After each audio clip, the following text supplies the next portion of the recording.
오늘은 방송에서 꼭 필요한 직업 중에 하나, 작가에 대해서 인터뷰를 해봤는데요. 저랑 같이 지금 컨텐츠를 만들고 있는 작가이기도 하고, 작가 세계에서는 보기 힘든 남자 작가에 대해서 인터뷰를 해봤습니다. 자, 안녕하세요.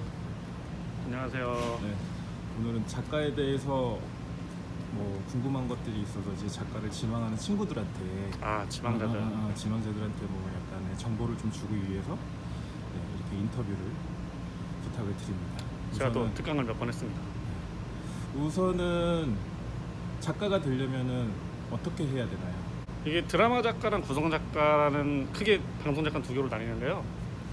대부분은 전공을 따로 하지 않으면 작가 아카데미, 방송 아카데미를 갑니다. 뭐 MBC 아카데미, 뭐 SBS 아카데미, KBS 이런 데를 가서 수료를 한 다음에 작가를 지망을 하게 되죠. 보통은 이력서를 냈는데 교양 쪽은 그런 쪽으로 이력서를 많이 구해요. 근데 예능은 사실 잘 찾기가 힘듭니다. 거의 소개로 가게 되기 때문에 아카데미를 나오던가, 크게 방송 아카데미를 나온다, 아니면 전공 방송대학이라든가 그런 관련 전공과를 나온다, 크게 이 두 가지 루트로 작가를 시작하게 되는 경우가 많습니다. 워라벨은 어때요? 이거는 너무 케바케라서 작가는 보통 이제 콘텐츠 혹은 프로그램 단위로 계약을 하던가 그런 식으로 일을 하기 때문에 그 팀이 어떤 팀이냐에 따라서 메인 PD와 메인 작가의 역량에 따라 다 굉장히 바뀝니다. 운빨이죠, 사실.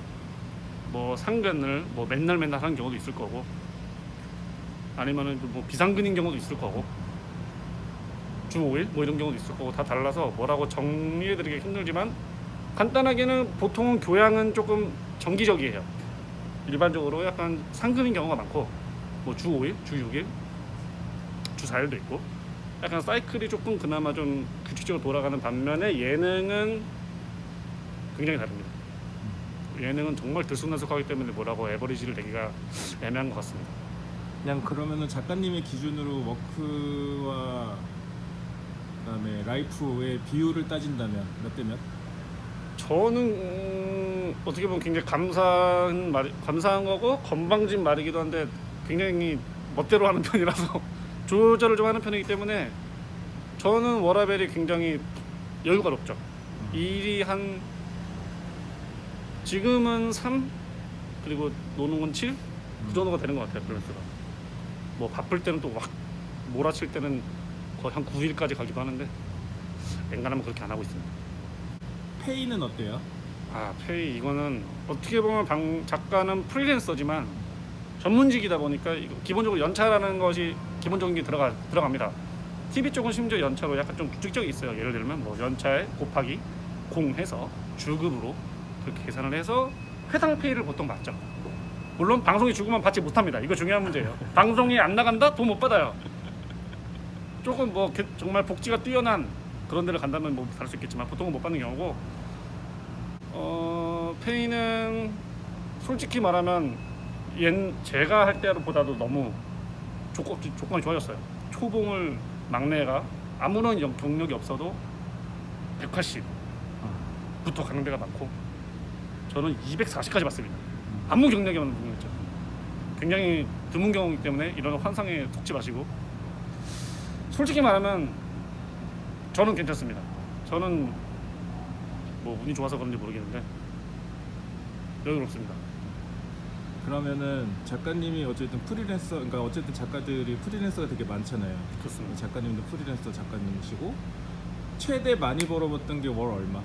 월로 쳤을 때 응. 이게 또 정산, 이게 보통 업로드 기준 다음 달, 차달, 이걸 뭐 이런 식으로 계산할 때가 있어요. 그렇게 몰려서 받는 거면은 몰리게 되는데, 제가 제일 한 달에 많이 해본 거는 식스잡이었고요. 한 번에 식스잡 6개를 했었고, 한 달에 제일 많이 받아본 거는 물론 저보다 훨씬 많이 받는 분은 많으시지만 1,500까지 받아봤습니다. 어떻게 이렇게 뭐가 막 몰려가지고. 근데 고정적이진 않다. 그렇습니다. 이거는 굉장히 뭐가 밀린 거예요. 뭐 저번 달에 약간 조금 들어온 게 막 몰렸다던가 이런 식으로 되기 때문에. 하지만 누구나 노력하면 벌 수 있습니다. 연봉 1억 꿈이 아닙니다. 여러분, 작가가 그렇게 팍팍하지만 않아요. 이건 능력제입니다, 진짜로. 운도 필요하고. 그러면은 작가로서의 장점과 단점이 있다면?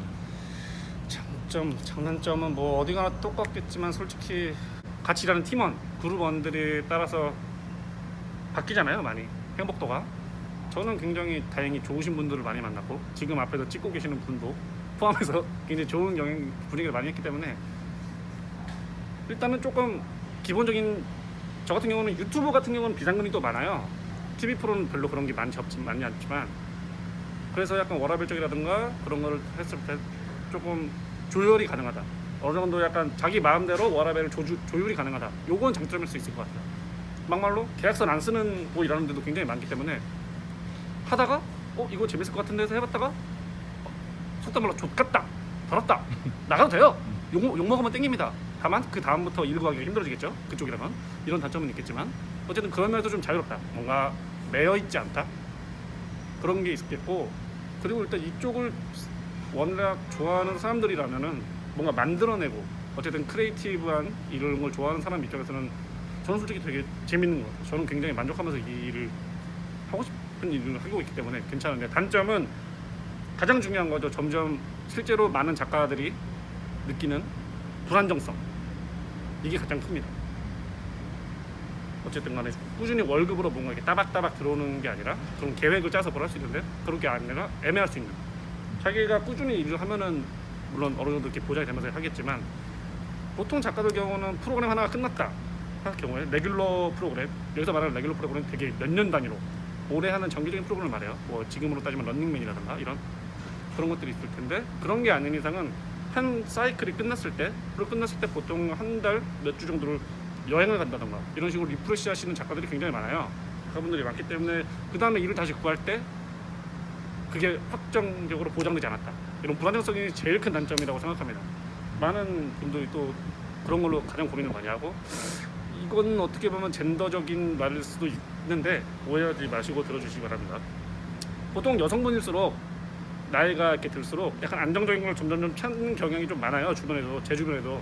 작가는 또 심지어 완전 여탕입니다. 저는 남자 작가지만 찾기 굉장히 힘들어요. 저 여태까지 일하면서 남자 작가 3명 봤습니다. 더 많으신 분도 있겠지만 아무튼 그렇다 보니까 그런 게 단점이고, 누군가에게 찍혔을 때, 자기보다 엄청 선배이신 누군가에게 찍혔을 때 굉장히 힘듭니다. 일을 구한다던가 어쨌든 다음 취직 구직부터 해서 그런 경우가 굉장히 힘들어요. 그런 경우도 있지만 물론 반대로 말하면 잘 한번 줄을 잡으면 쭉쭉 그 그룹에서 계속 돌면서 하기 때문에 그런 건 되게 어떻게 보면 하이 리스크 하이 리턴 이런 개념이라고 생각합니다. 가장 큰 단점은 불안정성, 가장 큰 장점은 자유죠. 자유와 재미입니다. 솔직히 재밌습니다. 이 처음 시작하는 친구들한테 이제 질문 많이 받는 것 중에 하나가 연예인 누구 봤어요의 질문이 되게 많거든요. 혹시 그 작가님이 봤을 때 최고의 스타를 본 사람이 있다면 누구였을까요? 최고의 스타, 일할 때 본 사람 중이겠죠? 최고의 스타? 그 한창 잘 나갈 때 저기 그 3점슛 잘 넣는 이름이 기억 안 나는데 농구 선수 있잖아요. 우지원? NBA예요. NBA? 그 조금 작아가지고 형제 무도도 나왔었던 그 NBA 선수 중에 스테판 커리라고, 그분이 제가 일하면서 만난 사람 중에 글로벌로 치면 제일 유명했던 것 같습니다. 그러면은 한국 스타들 중에 본 사람 중 제일 스타. 누구까지 봤다? 이게 되게 유명한, 누구까지 봤다? 제일 스타? 뭐 본 연예인들 한번 쭉 나열을 한번 해볼까요? 유명 순위로 가면은 저는 배우들하고는 많이 일을 안 해봤고 거의 가수들 이런 사람들 했기 때문에, 지금으로 따지면 방탄이 제일 유명하겠네요. 가수들 중에서, 아이돌 가수 중에서 방탄과 일해봤습니다. 엠카 때. 물론 그때 방탄은 CU라고 하는 잊혀진 전자 여성 그런 아이돌 백댄서로 쓰던 그런 지금 잊혀진 글램이란 그룹의 그런 식이었을 때 방탄이었지만, 지금으로 따지면 방탄이 제일 유명했네요. 웬만한 아이돌은 다 봤다고 생각하시면 됩니다. 그러면 작가님이 했던 프로그램이 뭐 있어요? 대표적으로 말하자면 제가 작가로서 한 거랑 또 여러 가지 직종을 많이 바뀌었기 때문에 작가로서 한 것 중에 제일 유명한 거? 저는 굉장히 마이너 B급을 많이 했기 때문에 고등 래퍼 정도가 제일 유명했던 것 같네요. 고등 래퍼이시구나. 그 정도가 제일 유명했던 것 같습니다. 작가로서는 거의 유튜브 쪽을 많이 했기 때문에 점점 TV로는 그 정도, 그러면은- 고렙 정도. 그러면은 딱 이제 두 가지만 질문을 할 건데 작가가 되기 위해서 가져야 할 사항 있다면 뭐가 있을까요? 작가는 이거는 꼭 필요하다. 가장 중요한 건 솔직히 언어이랑 똑같겠지만 근성입니다. 엉덩이 싸움이라고도 하죠. 그게 제일 중요한 것 같고 어쨌든 팀 협업이라는 게 굉장히 큰 직업이기 때문에 끈기 가장 중요하고 작가로서의 덕목이라던가 이런 걸로 하면은 가장 중요한 건 일단은 아이디어겠죠. 저는 예능을 하고 있고 아이디어가 제일 중요한 것 같아요. 아이디어. 그게 글로써 풀어내는 능력이라기보다는 요즘에는 워낙 또 시장이 좀 여러 플랫폼이 여러 가지 많기 때문에 진짜 아이디어 싸움인 것 같습니다. 그리고 예능이면 특히 더 뒤처지지 않아야 되는 거. 아무래도 점점 많은 작가분들이 뭐 저격하는 건 아니지만 점점 연차가 쌓이고 나이가 드신 제 위로 갈수록 제 위까지도 아니고 지금 제 주위만 봐도 점점 꼰대가 되어가거나 점점 관심이 없어지는 사람들이 많아요. 되게. 그러니까 실제로 요즘에 뭐가 유행하고 뭐가 잘 나고 이런 거를 되게 관심이 없고 모르는 사람이 굉장히 많습니다. 근데 돈은 제일 많이 받아가요. 이거는 진짜 적폐인데 유튜브는 별로 그런 게 없지만 TV 좀 굉장히 그런 상황이 많아서 아이디어가 제일 중요하다고 생각합니다. 그리고 오래 버티려면 눈치. 그리고 구성작가로서 솔직히 사람과의 관계, 친화성이 중요합니다. 왜냐하면 일을 점점 이력서를 내고 들어가는 경우가 별로 없어집니다. 누군가의 소개 혹은 그냥 건너 이거 해볼래? 아니면 건너 그런가? 아니면 바로 하던가 이런 식으로 되기 때문에 PD들과의 인맥, 작가들과의 인맥, 또 선배들, 후배들 그러니까 주변 인물들과의 그런 관계가 되게 중요한 것 같아요. 인맥 네트워크도 굉장히 중요합니다. 나이가 들수록 연차가 쌓이고 나이가 들수록 점점 일구 가기 힘들거든요. 솔직히 일단이니까 몸값은 점점 올라가는데 늙었어. 근데 뭐 못 따라가. 트렌드 못 올라가고 안 쓰죠. 근데 그분들이 잘 몸값을 잘 안 낮춰요. 또 낮추고 다른 데 시장 개척하시는 분들도 있지만 유튜브 시장은 특히 더 그런 것 같고요. 그런 게 제일 중요한 것 같아요. 친화성, 엉덩이의 무거움, 그리고 가장 근본적으로는 아이디어. 이렇게 봅니다.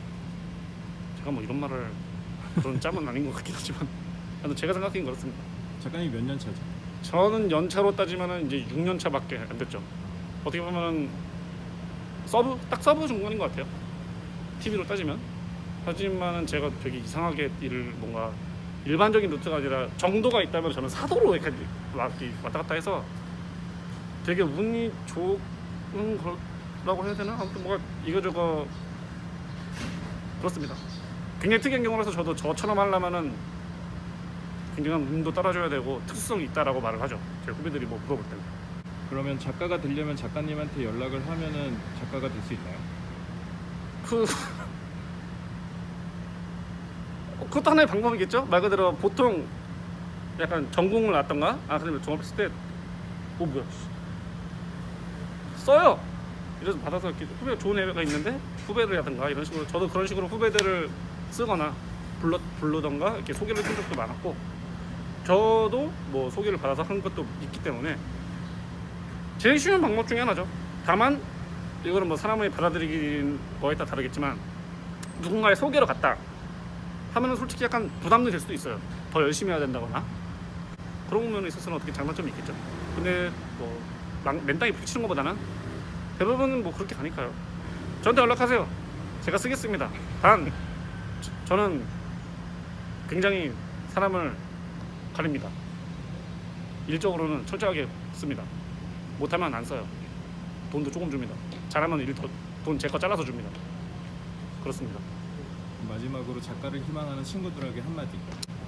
그냥 요즘엔 또 워낙 1인 크리에이터라든가 이런 1인 방송 이런 게 너무 많아서 그냥 여러 가지 시야가 넓을수록 좋은 것 같아요. 옛날에는 뭐 조금 뭐 한우물만 파고 뭐 대부분의 작가들이 약간 그런 경우가 많지만 제가 워낙 이상한 거를 다양한 거를 많이 해서 그런지 모르겠지만 여러 가지 보고 시야를 넓히는 거는 굉장히 중요한 것 같습니다. 뭐 똑같은 글을 대본을 쓰더라도 이 PD가 봤을 때 그림이 보이는 글이랑 그냥 그거 아닌 건 또 다르고 그런 것도 있고, 일단 특히 남자인데 작가를 지망한다 하시는 분들은 여자들과 많이 친해지세요. 하시기 전부터 일단 조금 거기서 특히 자기가 약간 마초 성향이다, 흔히 말하는 남성적이다, 상남자다, 굉장히 살아남기 힘들기 때문에 숨기든가 알아서 그걸 조절해야 됩니다. 여자들과 잘 지내야 됩니다. 가장 기본적인 작가들이 가장 최고의 덕목, 여자들과 잘 지내야 됩니다. 네, 이 정도가 될 것 같아요. 이렇게 방송 작가에 대해서 인터뷰를 해봤는데요. 사실상 연출과 작가는 방송에서는 뗄래야 뗄 수 없는 관계이기도 하고, 사실상 약간 비유를 하자면 연출과 작가는 개와 고양이의 관계이지 않을까. 그러니까 뭐 서로 못 잡아먹어서 안달이기도 하면서 서로 막 밤새면서 같이 작업도 하고, 뗄래야 뗄 수 없는 직업 중에 하나가 작가라고 보시면 될 것 같고요. 작가에 대해서 더 다른 궁금한 점이 있으시다고 하면 댓글로 남겨주시면 제가 또 다른 내용으로 인터뷰를 해서 알려드릴 수 있도록 하겠습니다. 더 나은 세상을 위해 또 다른 영상으로 찾아뵙겠습니다. 감사합니다.